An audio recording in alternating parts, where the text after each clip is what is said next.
បាទជំរាបសួរលោកគ្រូខ្ញុំឈ្មោះផនសុជាតិរៀននៅថ្នាក់ A លេខរៀងទី1សូមធ្វើការសង្ខេបមេរៀនតកតងទៅនឹងមេរៀនការវាយតម្លៃក្នុងម៉ោងសិក្សាបាទនៅក្នុងមេរៀននេះគឺមានវត្ថុបំណង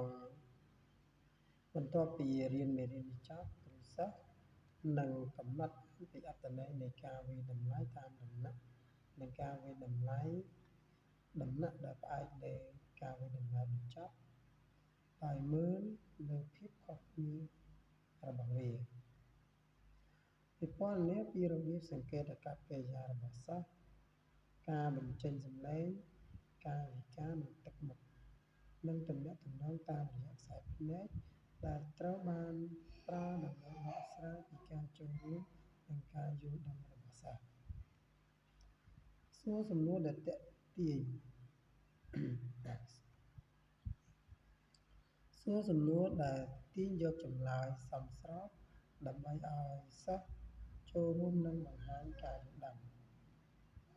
ផ្ដល់ព័ត៌មានត្រឡប់ផ្សេងៗ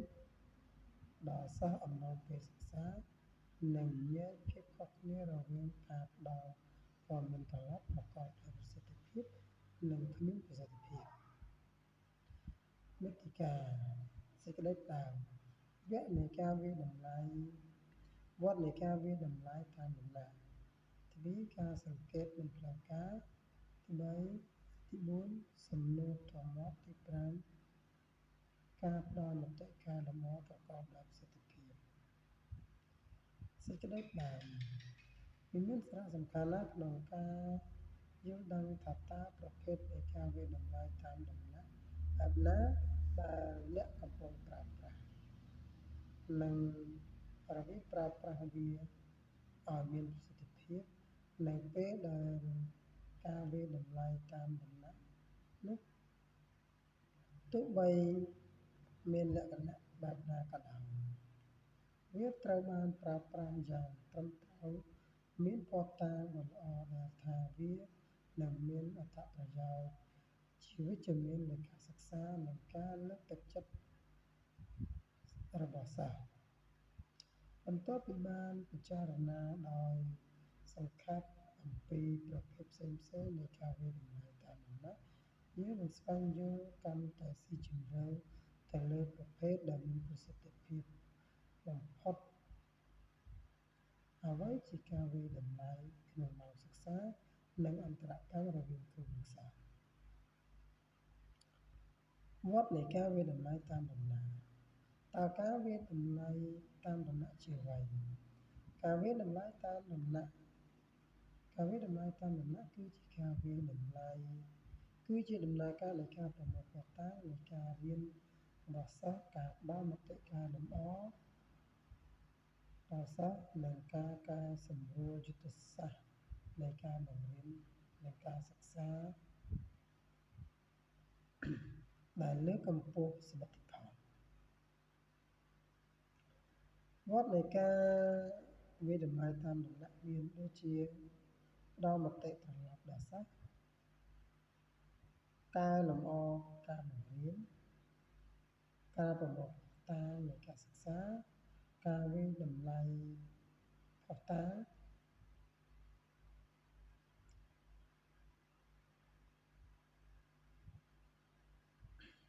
ចរិតលក្ខណៈនៃការវាយតម្លៃតាមដំណាក់ភស្តុតាងនៃការសិក្សារបស់សិស្សមានរចនាសម្ព័ន្ធអ្នកចូលរួមដែលពាក់ព័ន្ធមតិកែលម្អធ្វើនៅពេលណាកែលម្អការបង្រៀនជំរុញនៃកិច្ចការអន្តរកម្មរវាងគ្រូនិងសិស្សតួនាទីនៃស្វ័យវាយតម្លៃរបស់សិស្សការលើកទឹកចិត្តគុណលក្ខណៈសម្រាប់ភាពជោគជ័យប្រភេទនៃការវាយតម្លៃតាមដំណាក់ក្នុងការវាយតម្លៃតាមដំណាក់យើងត្រូវគិតដល់ការវាយតម្លៃពីរប្រភេទគឺការវាយតម្លៃក្នុងម៉ោងសិក្សានិងការវាយតម្លៃតាមដំណាក់ផ្អែកលើការវាយតម្លៃបញ្ចប់ ការវាយតម្លៃក្នុងម៉ោងសិក្សាកើតឡើងនៅពេលដែលការបង្រៀនបង្រៀនកើតឡើងដោយបញ្ចូលទៅក្នុងការបង្រៀនតាមរយៈការសង្កេតរបស់គ្រូការសួរសំណួរមតិកែលម្អតាមពេលវេលានិងការកែលម្អការបង្រៀនភ្លាមលក្ខណៈដែលប្លែកគឺថាវាត្រូវបានបង្កប់ជាមួយនឹងការបង្រៀនការវាយតម្លៃក្នុងម៉ោងសិក្សាមានពីរប្រភេទគឺការវាយតម្លៃភ្លាមៗនិងបានគ្រោះទុកការវាយតម្លៃក្នុងម៉ោងសិក្សាភ្លាមៗកើតឡើងព្រមគ្នានៅពេលដែលគ្រូធ្វើអន្តរកម្មជាមួយសិស្សជាធម្មតាដោយប្រើសំណួរសួរប្រផ្លាស់ឬការងារក្រុមដើម្បីប្រមូលភស្តុតាងនៃការរៀនសូត្រកើតបានជាពេលវេលាដែលអាចបង្រៀនបានការវាយតម្លៃក្នុងម៉ោងសិក្សាដែលបានគ្រោងទុកពាក់ព័ន្ធទៅនឹងការប្រើប្រាស់សំណួរដែលបានរៀបចំនិងកិច្ចការដែលត្រូវបានប្រើប្រាស់នៅចំណុចជាក់លាក់នៅក្នុងការបង្រៀនភាពខុសគ្នារវាងប្រភេទនៃការវាយតម្លៃតាមដំណាក់ទាំងនេះគឺការវាយតម្លៃដែលប៉ះពាល់ដល់ការសិក្សានិងសមិទ្ធផលរបស់សិស្សកម្រិតណាការប្រមូលភស្តុតាងសម្រាប់ការវាយតម្លៃម៉ោងសិក្សាធាតុសំខាន់នៅក្នុងដំណាក់កាលនៃការបង្រៀនប្រកបដោយស្ថិរភាពគឺការត្រួតពិនិត្យជាបន្តដោយគ្រូដើម្បីបញ្ជាក់ពីប្រតិកម្មរបស់សិស្សចំពោះការបង្រៀននិងការរីកចម្រើនរបស់សិស្សឆ្ពោះទៅរកការយល់ដឹងអំពីខ្លឹមសារនិងឬបំពេញជំនាញ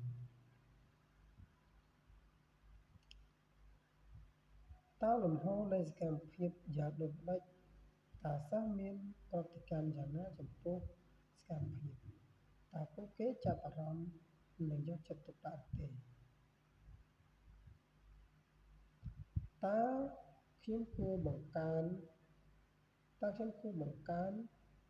ពន្លឿនឬក៏បន្ថយល្បឿនតើខ្ញុំគួរ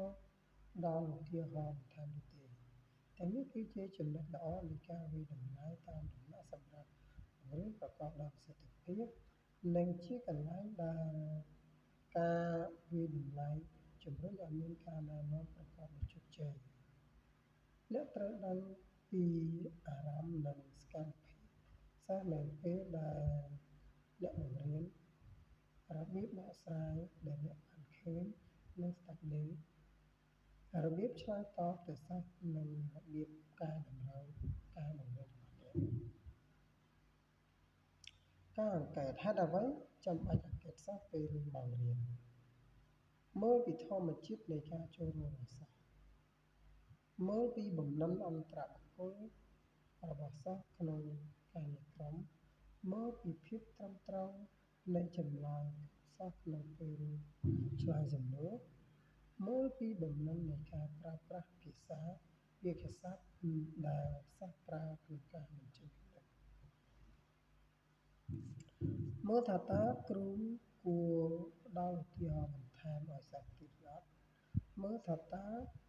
គ្រូត្រូវហៅសិស្សមួយណាឲ្យឆ្លើយឬចូលរួមមើលពីកម្រិតចាប់អារម្មណ៍របស់សិស្សមើលពីកម្រិតយល់ដឹងរបស់សិស្សដែលបង្ហាញតាមរយៈចម្លើយរបស់ពួកគេមើលដើម្បីដឹងពីចរិតចិត្តរំភើបរបស់សិស្សតាមរយៈចម្លើយរបស់ពួកគេការឆ្លើយតបដោយអារម្មណ៍និងប្រកបដោយឥទ្ធិពលរបស់សិស្សការសង្កេតសម្រាប់ការវាយតម្លៃម៉ោងសិក្សាគឺមានរចនាសម្ព័ន្ធមានន័យថាมันមានទម្រង់ឬនីតិវិធីដែលបានកំណត់ប៉ុន្តែវាមិនចាំបាច់ទេការវាយតម្លៃអាកប្បកិរិយាដោយគ្មានវិចារគ្រូបង្រៀនពឹងផ្អែកយ៉ាងខ្លាំងលើកាយវិការការបង្ហាញទឹកមុខនិងទំនាក់ទំនង ភ្នែករបស់សិស្សសម្រាប់ការអង្កេតដ៏ត្រឹមត្រូវ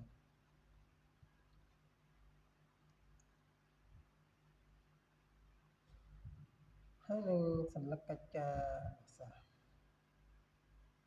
សំណួរផ្ទាល់មាត់ទន្ទឹមនឹងការអង្កេតគ្រូបង្រៀនពឹងផ្អែកយ៉ាងខ្លាំងទៅលើរបៀបដែលសិស្សឆ្លើយសំណួរក្នុងអំឡុងពេលបង្រៀនដើម្បីដឹងថាតើសិស្សយល់ពីអ្វីដែលត្រូវបង្ហាញឬអាចអនុវត្តជំនាញគោលដៅសំណួរផ្ទាល់មាត់តើត្រូវធ្វើដូចម្តេចដើម្បីសួរសំណួរផ្ទាល់មាត់ឲ្យមានប្រសិទ្ធភាពឧទាហរណ៍ដូចជាសួរសំណួរឲ្យច្បាស់ចំនិងយល់ក្នុងការឆ្លើយសួរសំណួរដែលបានគូកគងជាមួយលទ្ធផលសិក្សាបន្ទាប់សួរសំណួរដែលសិស្សក្នុងថ្នាក់ទាំងមូលអាចឆ្លើយបានផ្ដល់ពេលវេលាគ្រប់គ្រាន់ក្នុងការឲ្យសិស្សឆ្លើយផ្ដល់ចម្លើយសមរម្យឬមតិកន្លប់សមរម្យដល់ការឆ្លើយរបស់សិស្សជៀសវាងសំណួរទម្រង់បាត់ចាស់ឬទេប្រើសំណួរប្រដេញបន្តពីចម្លើយរបស់សិស្សសួរសំណួរតាមលំដាប់លំដោយសមរម្យជៀសវាងសួរសំណួរដែលសិស្សដឹងចម្លើយហើយការផ្ដល់មតិកែលម្អប្រកបដោយប្រសិទ្ធភាពវិធីមួយដែលគ្រូប្រើប្រាស់ព័ត៌មានមួយដំណើរគឺត្រូវដឹងពីរបៀបឆ្លើយតបទៅនឹងសិស្សនិស្សិតបន្ទាប់ពីពួកគេបង្ហាញចំណេះដឹងមូលហេតុផលជំនាញឬការអនុវត្តរបស់ពួកគេ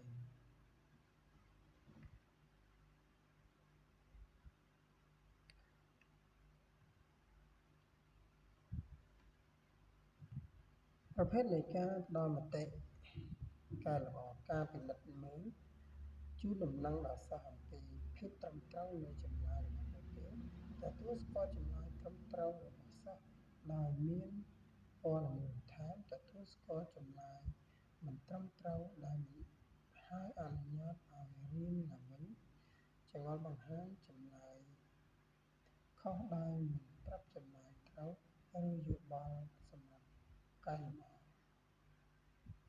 ប្រភេទនៃការផ្ដល់ព័ត៌មានត្រឡប់ការបរិយាយលម្អិតរួមបញ្ចូលការពន្យល់អំពីមូលហេតុដែលឆ្លើយមិនត្រឹមត្រូវហើយទុកពេលវេលាបន្ថែមដើម្បីរៀនឡើងវិញបង្ហាញចំណុចសំខាន់នៃអ្វីដែលកំពុងរៀនពីព័ត៌មានពីមូលហេតុដែលចម្លើយខុសនិងប្រមូលហេតុមូលហេតុដែលចម្លើយមួយត្រឹមត្រូវបំផុសគំនិតផ្ដល់តម្រូវដល់សិស្សក្នុងទិសដៅត្រឹមត្រូវដើម្បីរៀនពីចម្លើយត្រឹមត្រូវការយល់ច្រឡំត្រូវបានពន្យល់ដោយការវិភាគកំហុសនិងការវិនិច្ឆ័យ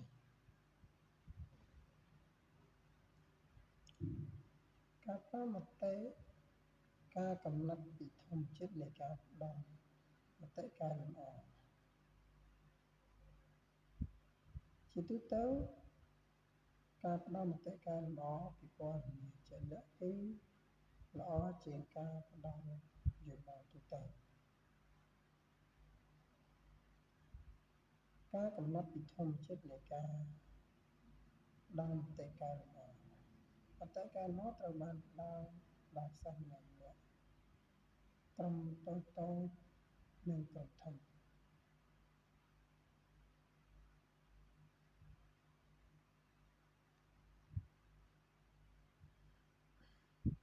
ការវាយតម្លៃតាមដំណាក់ដែលផ្អែកលើការវាយតម្លៃបញ្ចប់មានដូចជាប្រភេទនៃការវាយតម្លៃតាមដំណាក់ដែលផ្អែកលើការវាយតម្លៃបញ្ចប់ការផ្ដល់មតិត្រឡប់ការកែលម្អការបង្រៀនការវាយតម្លៃតាមដំណាក់ តាមដំណាក់ឲ្យផ្អែកលើការវាយតម្លៃបញ្ចប់មានដូចជាការកែលម្អមានដូចជាការកែលម្អការបង្រៀនការផ្តល់ព័ត៌មានតំណនិងប្រភេទមុនពេលវាយតម្លៃ